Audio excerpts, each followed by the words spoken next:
Well, hey there. A little birdie told me that you want the tea on Legendborn. You see, it all started when Bree Matthews and her mama get in a big ol' argument about her early enrollment at UNC Chapel Hill. Later, when Bree finds out about her mom's fatal car accident at the hospital, she notices some magic that she follows when she sees it on campus to a secret order that her new peer mentor Nick Davis belongs to. She's able to get into the order, but they tell her that her kind ain't welcome around them parts. And there's King's Mage, Solon Kane, makes sure to tell her that he feels like she's a demon there who's there to sow discord.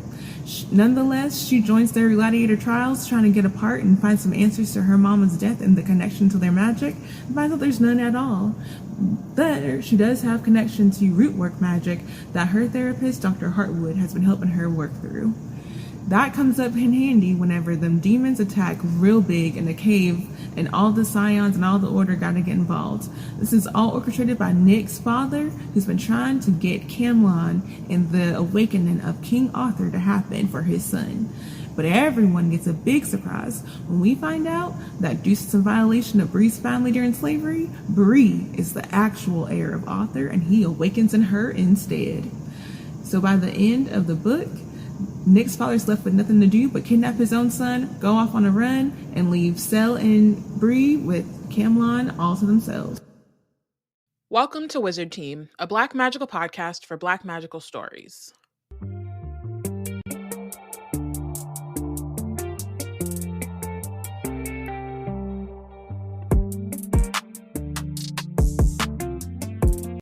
Hi everyone, it's Bayana, Robyn, and Porshèa embarking on a journey through the many fantasy stories written by and about Black people. Today, we're kicking off our read of Bloodmarked by Tracy Deonn. No? Okay. On this episode, we're discussing the prologue through chapter 3. That's a lot to cover. Yeah. It is. But it's not. But it's not. It is and it's not. Yeah. It's the Yeah. thing, like, these, because the other, it's so funny going back and forth between, like, Amari and this because of, like, the differences in the chapters and, like, also just, like, the thickness of the book. Like, I pulled out Bloodmarked and I was like, dang, this is a thickum. Yeah, it could get thicker, but it's not that bad. I think, and I think too, the chapters in Legendborn are also like they're not all consistent. Whereas, like, I think Amari's chapters, the lengths are more similar. Yeah. Prologue wise, I think at least in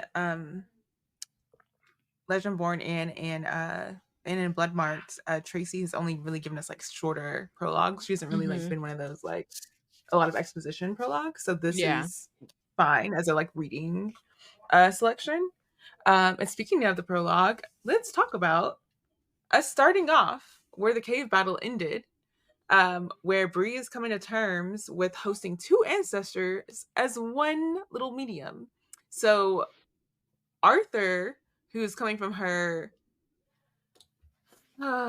colonizer Davis background that Vera like had to like carry with her, and then Vera herself, who is just like inside Bree's body and being like, yeah, like I gotta impart some wisdom to you because there's a lot. I know you're going through a lot. I know you're a medium and I know this is a lot for you and this is new, so I'm gonna just leave you with, there is a cost to being a legend daughter, but fear not, you will not bear it alone. Which it's also, I love how she keeps doing it where she's like trying, it sounds like she's trying to be comforting, but it reminds me of like it's also funny like the end of Legendborn when she's out like talking to Sel after Nick's been taken, and she's like, yeah, she's like, I thought they left, I thought after that they were leaving, but turns out we're just kidding. Now I'm suffering. You're right. I can't sleep. Like, it's like, dang. They just like also the idea of like, you know, so this happened to me in college, but I'm sure it's happened to a lot of people where like someone brings their significant other into a space and you're like, so are they gonna pay rent? Are they gonna put in on anything? Are they gonna help? You know what I mean? Like an extra body in a home cost money. You can't Mhm. like, you know, they use electricity, they use water, they use whatever, right? I would seriously be like, if my body is my temple, what y'all putting in on it? Like this, y'all just can't be freeloading, can't be squatting in my soul. To be fair, Soul they're giving her squatters, powers. That's the I rent they're guess. paying is That's a kind power. of payment. I guess. That is a But kind of Arthur's payment. power, keep Arthur it. Yeah, I'm himself like is the Arthur needs to problem. pay. Arthur needs inflation. Vera can be Arthur here. Right. I mean, Vera Vera can't be can here, hang but like out. Vera can. She She has a little more leeway. like, yeah, she got more leniency than Arthur's ass. But like, you just Arthur can't needs squatting. to pay, like, he needs to, like, Reparations. be That's able what he to needs to be open up, doing. like, Asgard to Bree for her own personal usage. Like, Or at he needs least, to as we'll be, get into, yeah. like, help her train and learn and like bring her up to speed. I need dollar bills. I need Show me where the loot is I buried. need access to wealth, because what do I care about you? Like, you know what? You over here playing games. Let me just give me something to tide me over while you over here playing games with my body. I just, you know what I mean? on. At least let the girl be able to afford a spa day. Let somebody else wash her hair for once. Like, you know what I mean? I just feel like, yeah, Arthur's. Anyways, so, but we're not there yet. We're in. Bree is going through it because it's the night after she picked up Excalibur. Her body is in the throes of fever, crippling pain, being sweat ridden. She's just like laying in Nick's bed. Nick is nowhere to be found because we know he was kidnapped. And in her mind, it's flashing through memories of like in turmoil of numerous women within her ancestral line. And it features all of them in some form running, and primarily from the Order. Their first person's vision she sees is a girl who, no, first person she sees seems to be someone who's running pregnant into the Underground Railroad. I think that's that's Vera's daughter, right? Selah, I think. Mm-hmm. And then the next person she sees is someone working in a diner in the 1950s, and them like running away from like the racism. Like, she's like being called. So there's two things here. One, in the context of the Underground Railroad, the person who is helping her, the Selah in the Underground Railroad, calls her girl, but with like a comforting, leaning way. In the 1950s, the person who's talking to the ancestor she sees in the 1950s is saying girl with derision, saying come giving me service. And it's just that it's like the timing of reading this is so funny because it's like, yes, I've read this before, but I recently was watching something where they were talking about for a moment about like the difference in someone from your community calling you something and then someone from outside of your community calling you something. And I think it might have been girl. It could have been something else. And I just feel like that's legit a thing to note. Oh no. Yeah, it's a thing to note because it really does mean something. And I'm glad that like Tracy included it here, especially within these two specific contexts, because I think, yes, I was watching an interview with Willie Mays, and he was like recounting like what he went through as being a baseball player and on the road. Reggie Jackson. Willie Mays has passed. Yeah. Oh yes, I think it was like that was like a Chevron thing at the time. Yeah. So he was recounting what happened to him, and again, this is the same time period, 1950s or whatever. So like people like it was so strange that people kind of like, and we know why they do this. They erase like who are the perpetrators of these actions when those people are legit the same age as the person who's recounting the story, or like even younger sometimes, right? And it's like we're losing the recipes of like, there's this like idea that like, oh, like the less these stories are told, the more people are like, oh, racism is something of the past. Oh, like y'all are just making this a big thing about something. And it's like, No, there are legit reasons why you can't let them folks call you out your name for no reason. There are legit reasons why, like, you need to be careful about who you have in your circle, because it is going to at some point mean your life or death, and you need to be very, very thoughtful about carrying your life, and what does that mean for all the people who came before you to make sure you got here safely. Like, there's a lot behind that.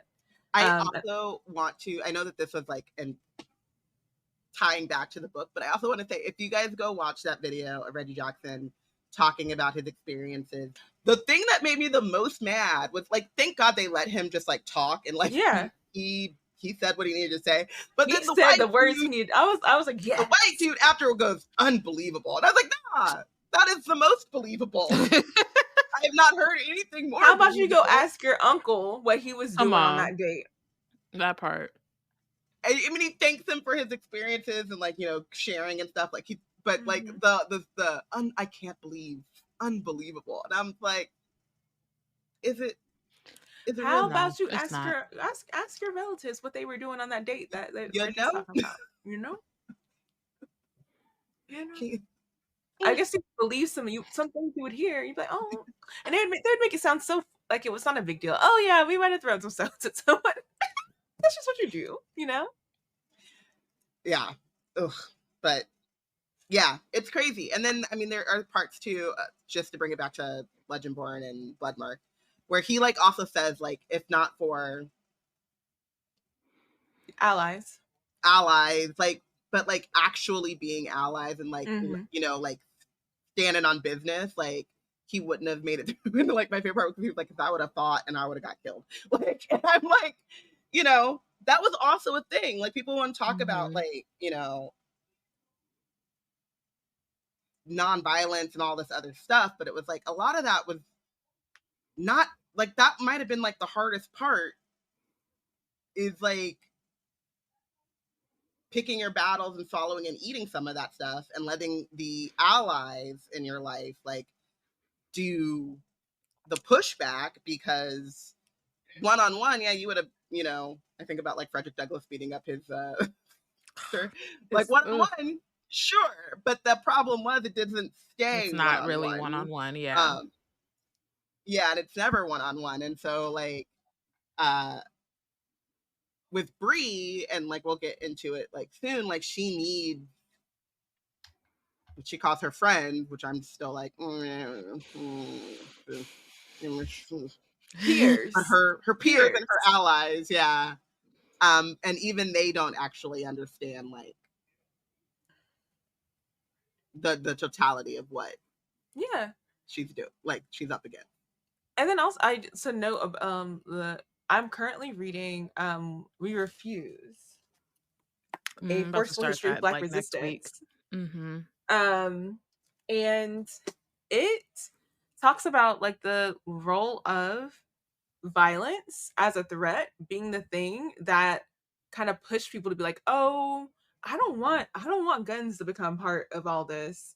Let me see if I can be like, if we do the nonviolent angle, like if we listen to their demands through nonviolence, then maybe they won't roll up with some guns. Like sometimes like the force is necessary to push people to be like, oh, we're going to accept the terms of nonviolence, because I don't think we are ready to go about this, like this all out weapon for weapon, bar for bar, you know, kind of thing.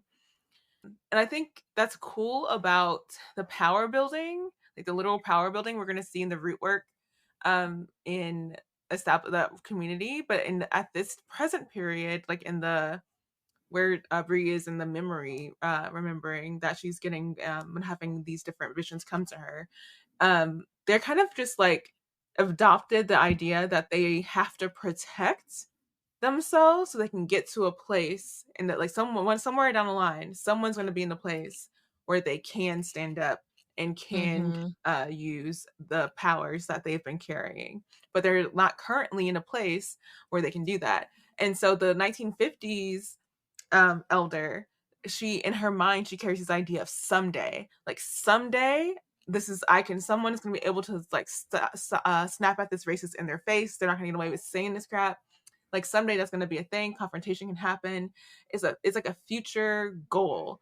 And she also in this diner, like besides just the racist, because I mean I'm pretty sure like this is the Merlin could be also be racist. She runs into a Merlin who kind of stops her, and it's like acts like they feel something, sense something within her. But when she doesn't really respond like accordingly, they just like, oh, maybe I was just wrong, I'll let it go. But you can see even as in previous years, previous decades, the order has been within like touching pace with Bree's line, but and like kind of like aware of like magic taking place, but not able to like track them specifically. Um, and that's all related to like why they have to be scrupulous about maintaining and hiding their legacy from the order, because I don't know how well Vera passed down the information about like who the Davis was and like, you know, like what Arthur really like means or what the order means, just like knows that they need to hide from them. So, but I think that's like it's very clear to them that like they can, if they're found, like it is going to be the end of them. So they're trying their best to make sure they're not found. Um and then by the time we catch she finally like cycles through all of these visions. It's been 8 total visions. And every single one of those visions has the person on the run from the order. And yet Bree sits in the order's headquarters. Like It's like, and the travesty of that. yeah, and it's wild. And I think too, like, part of the problem, and it's like we talked a lot about it when we were reading Legendborn, is that Bree's mom didn't prepare her for this. So like you get the sense for, I mean, not Selah so much because her that memory isn't completely tied to the order, but at least for I think it's Jesse's, where she's in the diner, like she recognizes the Merlin. She knows the order by name. She might not know exactly what they do, but she at least knows that like if she gets caught by them, then there's like danger. And then I think Leanne is the next one who again is like sees them and runs. But Leanne is Bree's grandma. And so somehow it like got to the point where like Bree's mom just decided, I'm just not going to say anything at all. But then now she's not prepared. And so it's how all those things happened in the last book. But like, again, I know we talked about it, but it was just one of those things in reading the prologue this time that it just really stood out like so starkly to me that like everyone else had at least some context.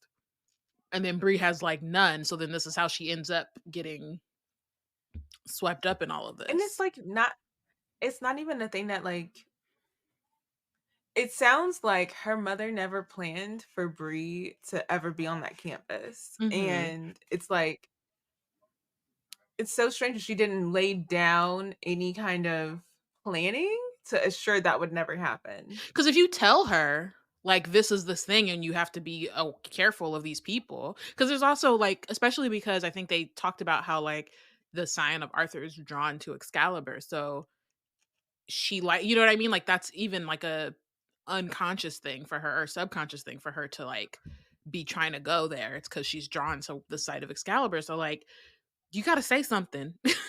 Because then It's she might be also like, nah, you're right. I'm actually not going to do that because my mom has told me about the order and we'll do it. You know what I mean? Like, I have to avoid them. Mhm. it's also funny too because it's like I mean we talked about this when we were reading Legendborn, and I understand the kind of wishful thinking of her mom of like if you don't know then it, you know, like if we don't talk about it then it doesn't exist, but that it's like because we see these memories of like these things are like drawn like magnets to them. Like Bree's mom was around when Lord Lame was first trying to open up the gates, right? So like she saw that. I think maybe because of that she has like this false connection in her head that like if she stays away from the UNC campus then she'll stays away from like the gates of hell or whatever. But like knowing I don't know. We don't know if her mom ever did like a memory walk, but we do know that her mom or her grandmother told her enough. Bree's grandmother told her mother enough that she knew what to look out for and what to like. You have to know what to run from to know to run. To run. Mhm. And so it's just, yeah, like I don't know if because Vera explains that like Bree is the culmination. She's like every generation they've gotten stronger and kind of had a better prepared. And now Bree is like the time in which like the pinnacle of that. And so now it's time to like fight back as opposed to run. And I don't know if Bree's mom knew how close they were to like fighting back. I don't know if she's ever had these conversations with her ancestors, basically. But either way, it's just like that decision boggles the mind. It just like, girl, what?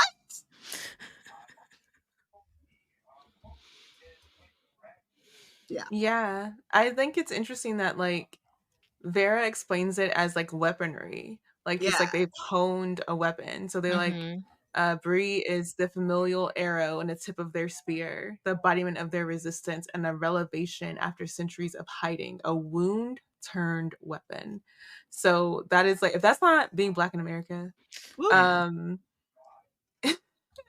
hope.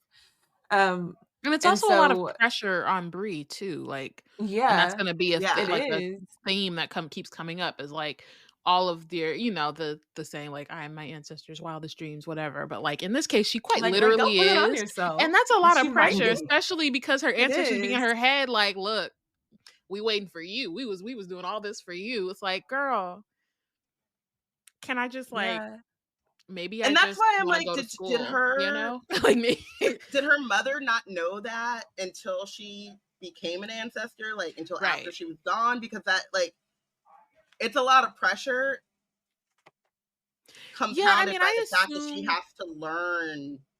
I assume it's not necessarily that they were waiting on Bree specifically. Yeah. More that they were waiting it's like a culmination of all the events, right? Like Bree is now like the line is of daughters is strong enough, and all of this crap is happening, and it's like there's, you know what I mean, they don't have time, they have to confront it. Arthur is awake, and so I think it's a culmination. They didn't know that it was going to be Bree specifically, but like I feel like, because like I said, Bree's mom was at UNC when Davis was opening the gates the first time, trying to force Camlin. It feels like they would have been having these conversations with her as well, right? I was like talking about this. I don't know.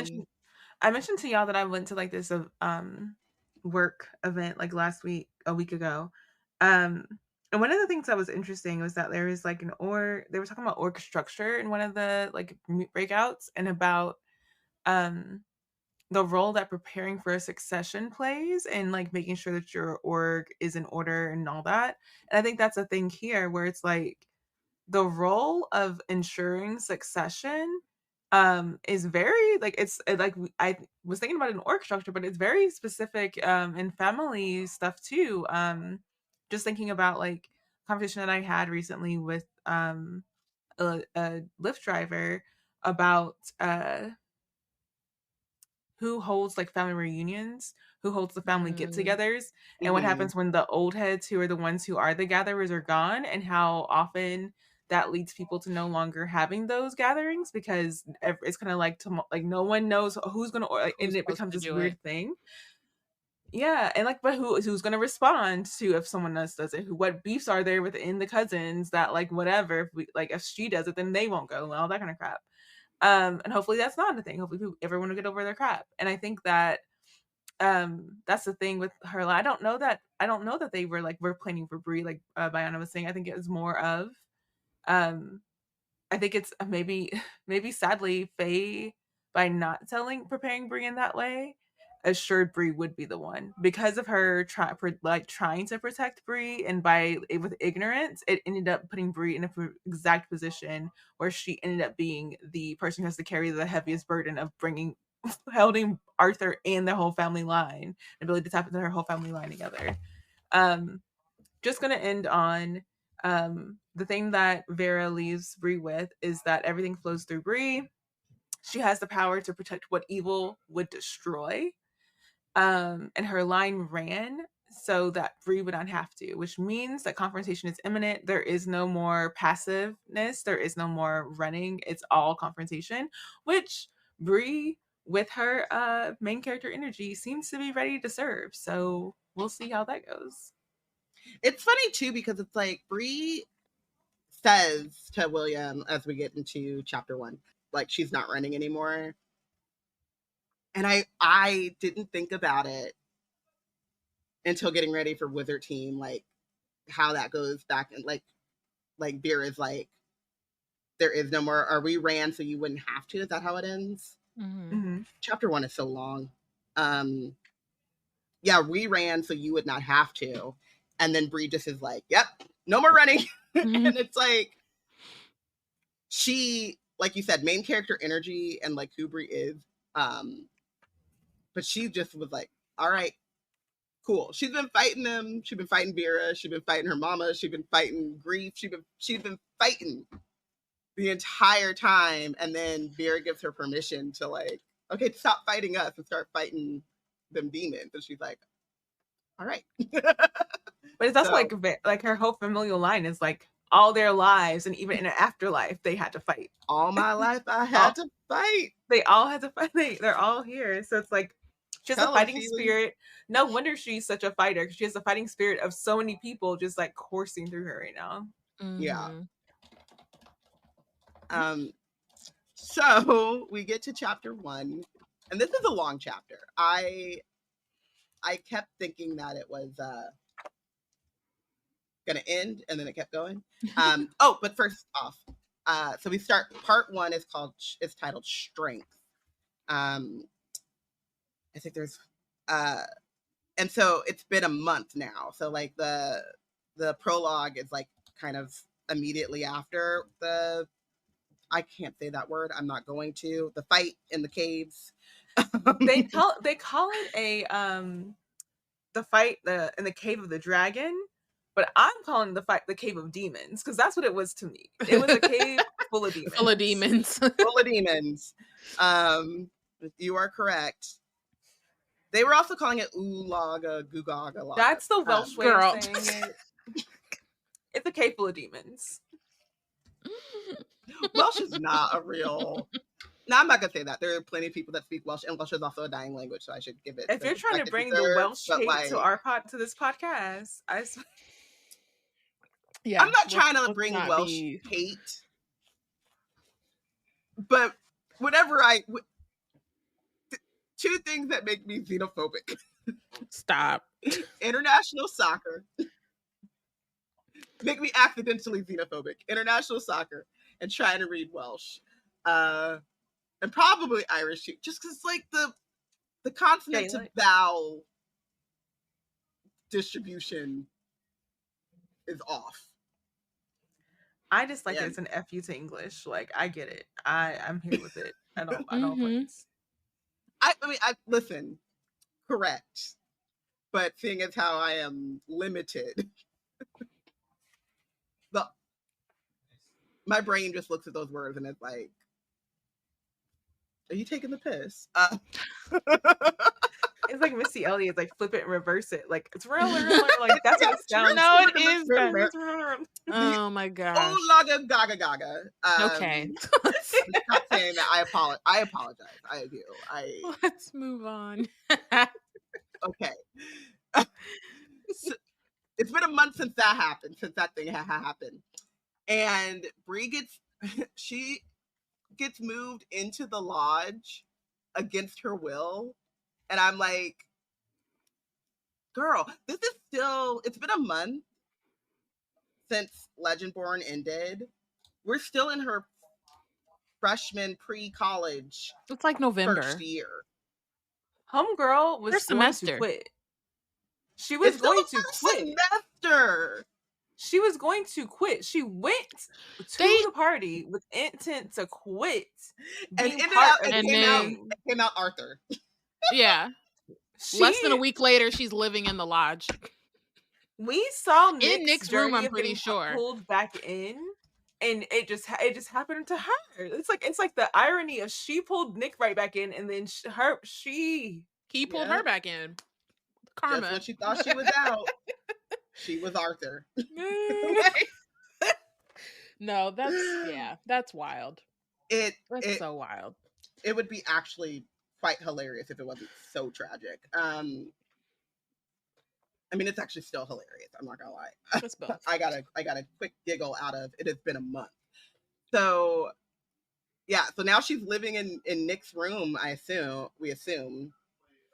I'm pretty sure she says that she feels both powerful and powerless and restless because she is warded in this lodge. A prisoner of another name. Basically. It's very much those like romance stories of like accidental princesses or like whatever they're called, like where they're like, it's a gilded cage, but it's still a cage. That's what Bree's dealing with right now. Yeah.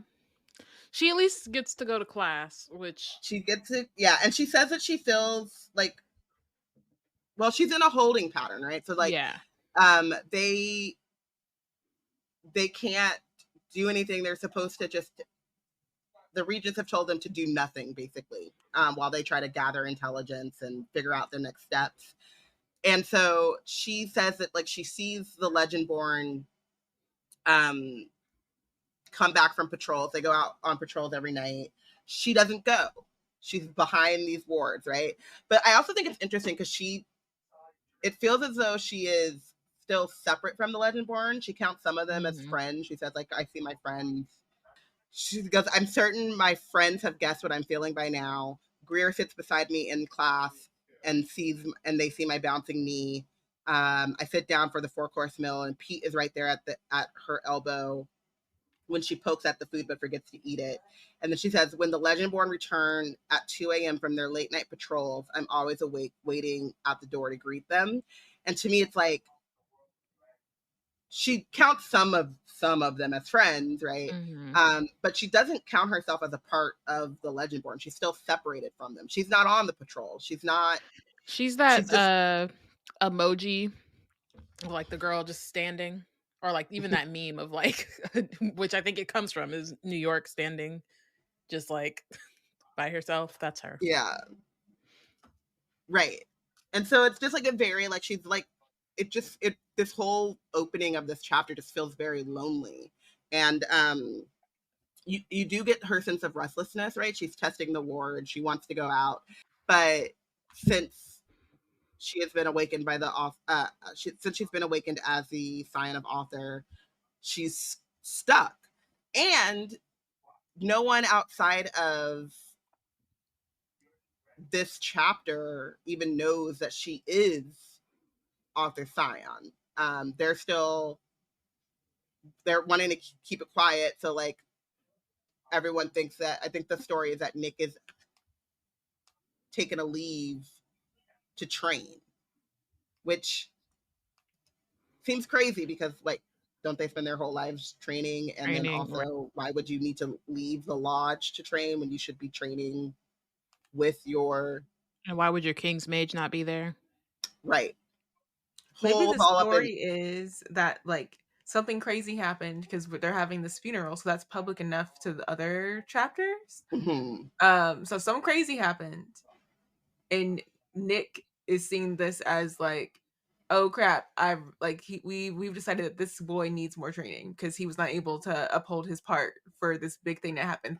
4 people died, and he needs to be a better Scion, basically. And they're not saying that he's awakened.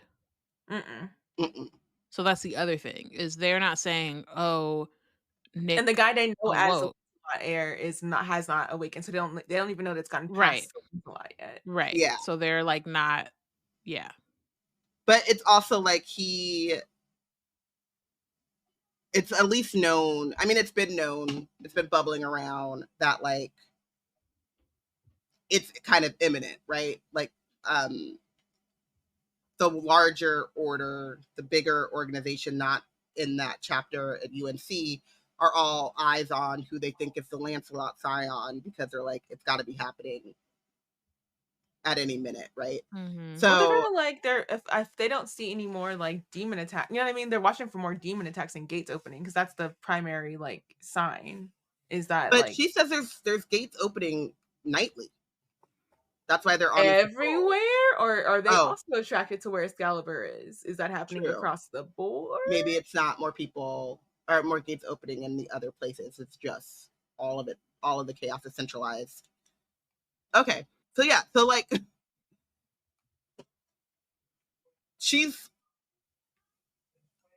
not alone in this because like this chapter does know, but the chapter is also kind of being a little bit isolated because the regents don't want everyone to know as they quote unquote gather intelligence about Nick's father and Isaac Sorensen, who kidnapped Nick out of bed right next to Bree. Which the things they could have done while Bree was knocked out. Right?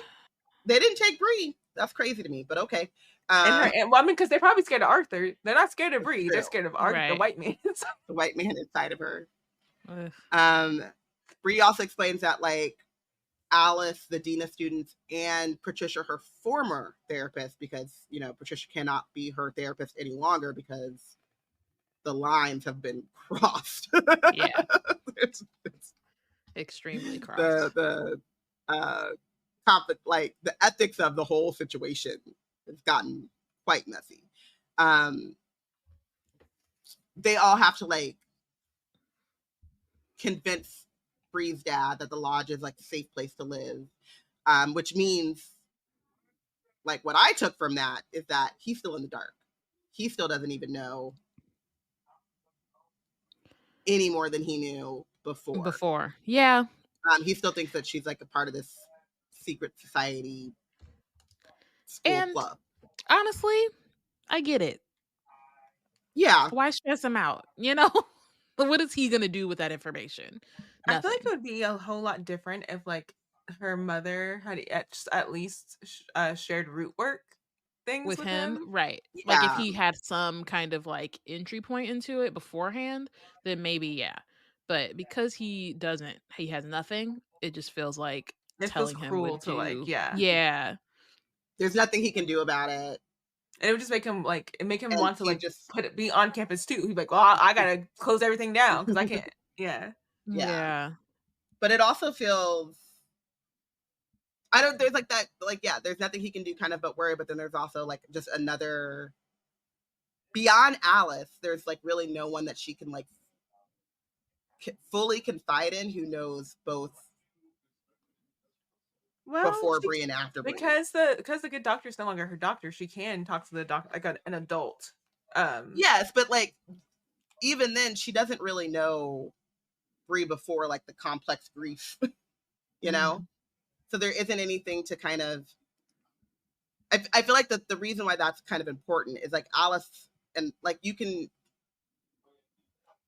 only know if you've only seen or known Bree in this like after Bree complex grief thing, then it's harder to say like you're acting, or it's harder to kind of pinpoint when she's acting in like crisis mode because she's basically been in crisis mode since you've met her, and so it's like there's degrees to it, you know. Either way, it's just not a comfortable. She's just not in a comfortable place. Obviously, war is coming, so she decides that she's feeling caged in, and so she's gonna jump out of a 2-story window through one of Cell's 3 levels of wards. And as she lands, there's William being like, nice landing. But you know, one day you're gonna get caught. Not by me. Here's something. I just, you know, as a reader of like mid like I guess the teens of the thousands YA, there are a couple different times in this like selection of chapters that I can see traits from other stories in here. Her jumping out of the window is like the Dauntless from freaking Divergent. Oh, from Divergent. Yeah. Coded.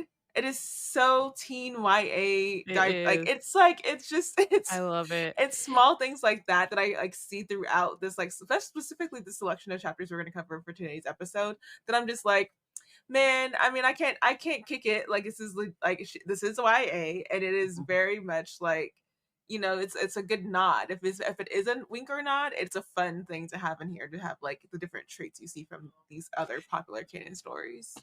See, and I was just thinking, like, look at her channeling her Cell, jumping out of shit. But yeah, He's Cell is Tree also specifically. he's very Dauntless coded too. I mean, He's also we're about to get to Twilight coded, so that's also Yeah. good. Yeah. Which is like the funniest joke. Like the Merlins being Twilight coded is honestly hilarious to me. It's like, Yeah. it's one of my favorite things, They're because very it's like, Twilight coded. because they're not like, they're, if you really were to like read Twilight, you're like, no. But at the same time, No, yeah, it somehow it still evokes that same like imagery, and it's hilarious to me.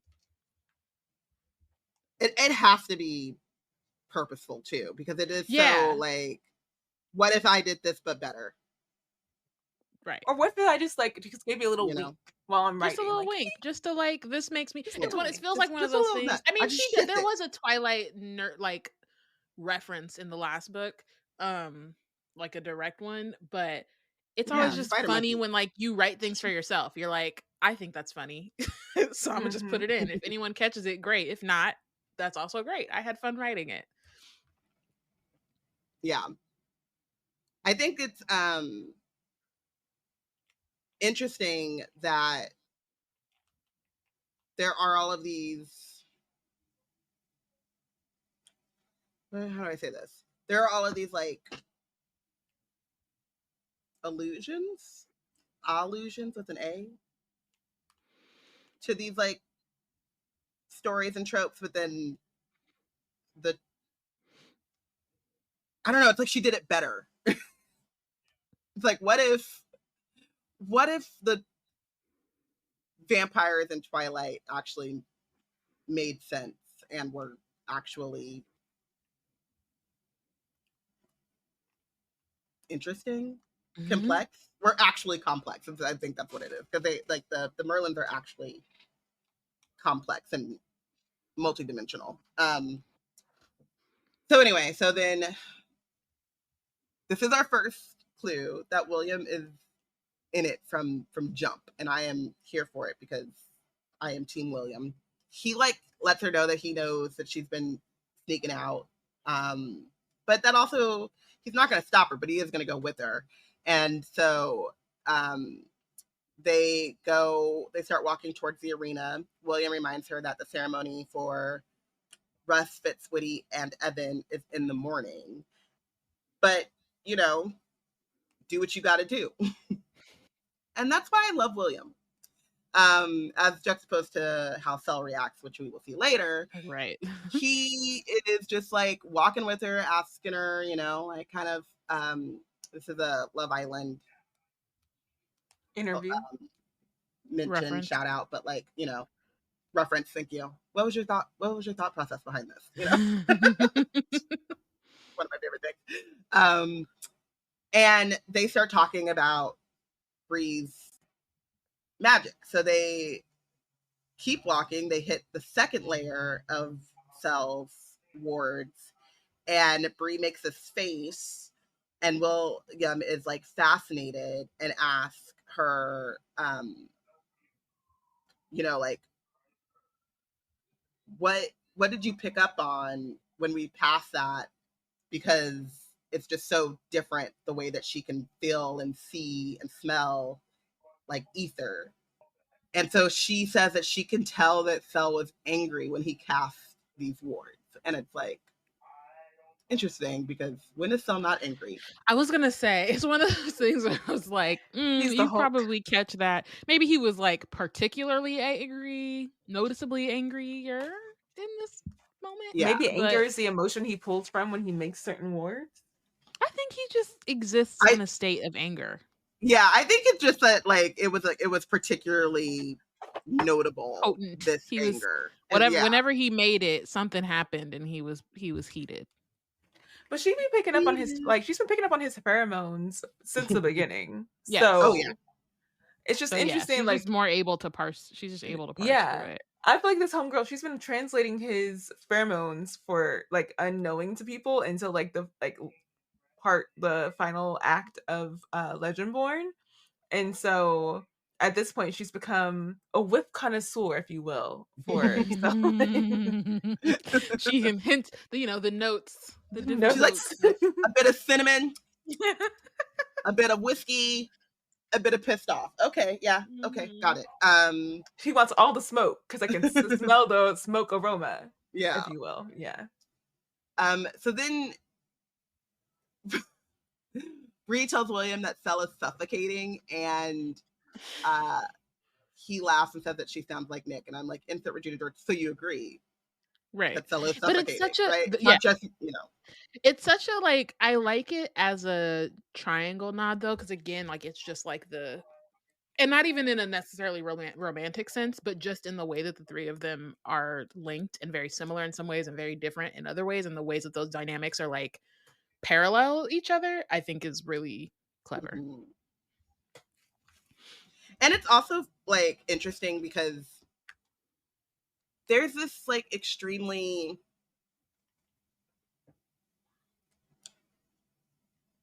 I'm gonna say like I'm a 4, an Enneagram 4 type of like idea in love triangles or just in like romantic entanglements and especially in like YA fantasy, but just in like fantasy, high stakes romance, whatever, of like your attraction or something being very singular and very like unique and it's never felt like this before. It doesn't resemble And meanwhile, anything. most of the people in YA fantasies have never had a deep romance before, so it's the first time they're feeling any of these feelings for anyone. So it's just But like, it you never all felt this before because you've never been in love. you've never experienced anything before.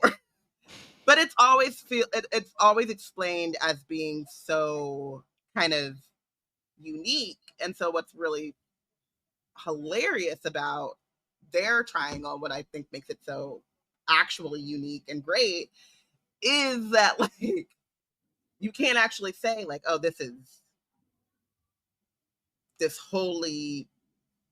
something wholly new and different, because it's exactly how he treats Nick, who he also loves to distraction and can't get enough of and wants to devour,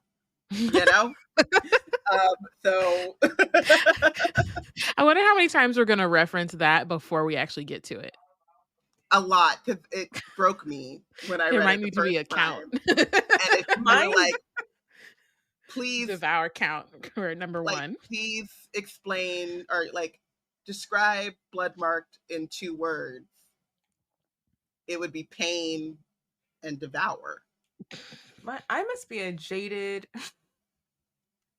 You are person. Yes, you are. I was just like, oh, okay, you read too much, so nothing. It really has to be like, oh shoot, we doing things. Like I've heard we devour, we obsess, It's the way, and it's the setting, and it's we should keep going. We'll get there. Yeah, but like, and they're in the bathroom, and it's the whole thing. And maybe in this read through, I'll get insert it. Kendrick wop wop. Tracy fucked him up. That's what she did. That's what she did. Oh my god! She said, "I'm gonna do my stuff." I was not expecting that. Woo! The devour count is going to be high, basically. End of story. Because yes. So anyway, so then there's more exposition. William is like, this is for your protection, and even like keeping Bree's identity as a sign of author's secret. I'm like, is it for her protection, or is it because the regents are embarrassed? How about both? And reminder that if Bree and racist, yes, it's one of those things I think where the like embarrassment is rooted in racism. Like they're embarrassed absolutely. by the fact that this is. It is, and it's both. There's the racist embarrassment, and then there's just like the incompetent embarrassment. You know what I mean? Like, dang, can't believe we missed that one. Yeah. For And then on centuries. top of it, she's black. So it's just like Yeah. compounded embarrassment. But You missed it because your racism radar wouldn't let you ever think that Arthur's freaking heir would be a black would do person. anything like this. I was like, I mean, y'all, I thought y'all had contingencies. It happened but because of Arthur's racism radar thinking that like he could just go around assaulting folk and his line would be intact. Yeah. Right. You But know? also the order thought with and all the racism that they've all done over the years, why would a black person ever be Arthur level? That would never, it wouldn't even happen to the lowest rank. Why would Arthur be a black person? That doesn't make any sense. Right. But I think We should have to monitor that. This conversation also kind of it made me think of in Legendborn when Will showed Bree the like wall Mm-hmm. and like the lines and more like in the sense of the way he talks about the order. And so you see here like he still believes in them, right? He's still giving them the benefit of the doubt. Like the racism and the all that stuff has not really occurred to him that could be a part of what this is. And so knowing what's coming, it's one of those things where it's like, no, Will, this is not that. They're not like doing the best they can. They're trying to swoop in and like retain control and not give control to the black girl exactly. who they still they see as a usurper or and a threat state. Yeah. So it's also strange that that William doesn't take Nick's their handling of Nick's disappearance more. I mean, I think that in his head, he's like he's thinking they're trying not to alarm or the rest of the order. You know what I mean? They're trying to figure out the best way to go about like approaching Camlan. And it's not that like clearly they're not, you know what I mean? Or I guess they are in their own way, but it's just the conditioning to like trust the regents that he's not questioning them to that like extent. And to take their stated purpose at face value. Like their purpose is to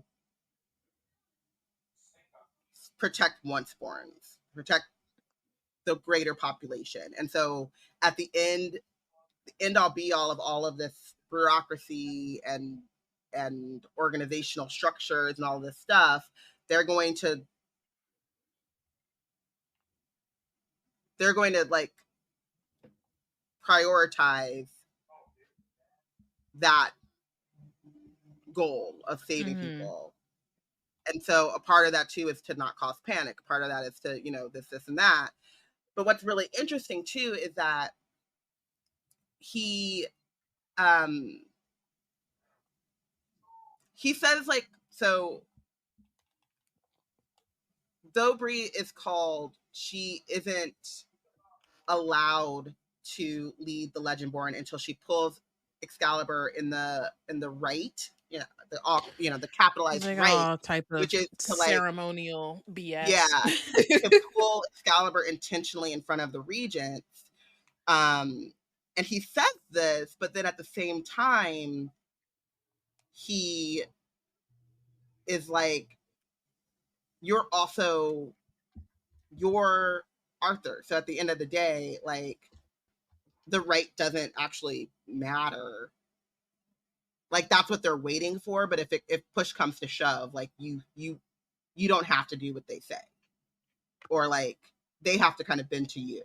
So like, she gets frustrated about the fact that like she can't control her casting or her ether casting, and she's like, and he tries to comfort her by saying like, you don't need to be able to control this to claim the right.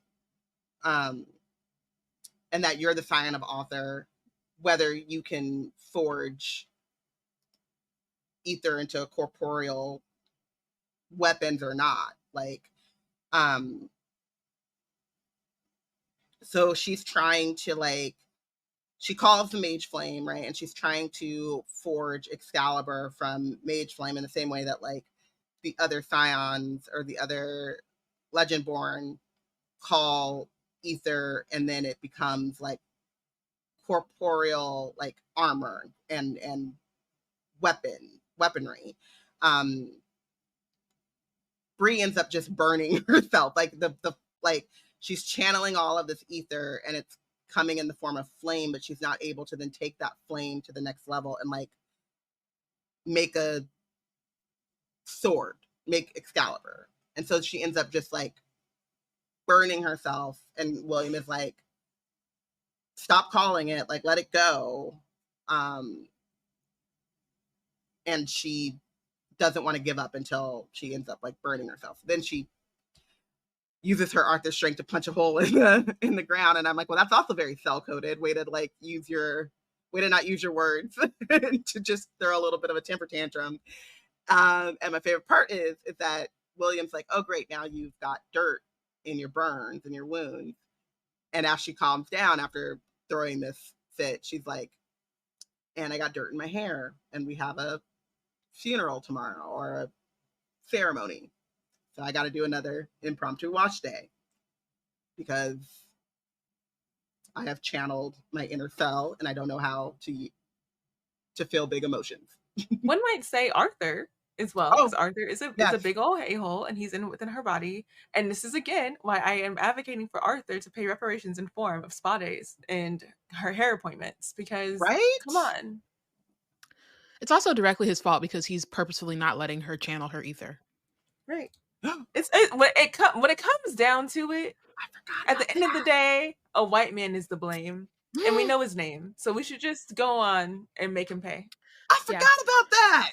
Yep. That's some of a bitch. Yep. He's the worst. He needs to pay.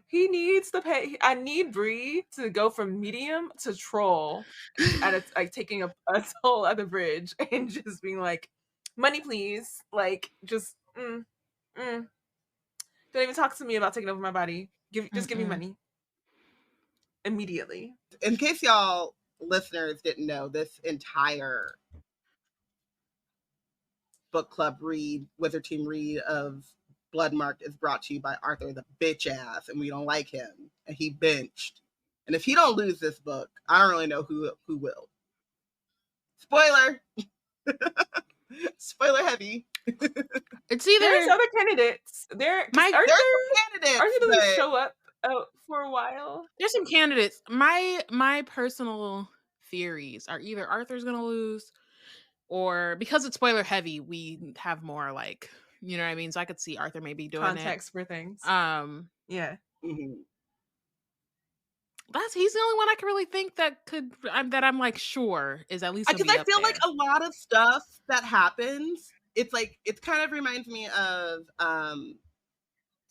this Wizard Boy, but like when we would like be doing Harry Potter, we would break it down and we're like, but all of this is actually Voldemort's fault, or like, had Dumbledore done what needed to be done, like, yes, technically the bad person in this is this person, but that person wouldn't be allowed to flourish if Arthur wasn't a bitch, you know?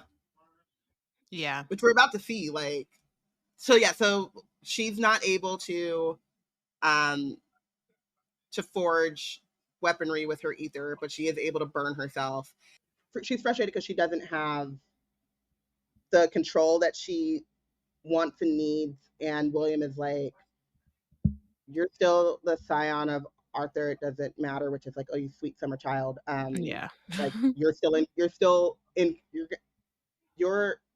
in control, you're the leader no matter what, which is not exactly true. But then Bree kind of explains that she wants to be able to, like, not just be like a figurehead, she wants to go out and help search for Nick, and like Nick is still that kind of priority for her right now, and so that she also feels ashamed that she ran from her bloodcraft, and that if she hadn't, she would have had access and control months ago, but she's not running anymore.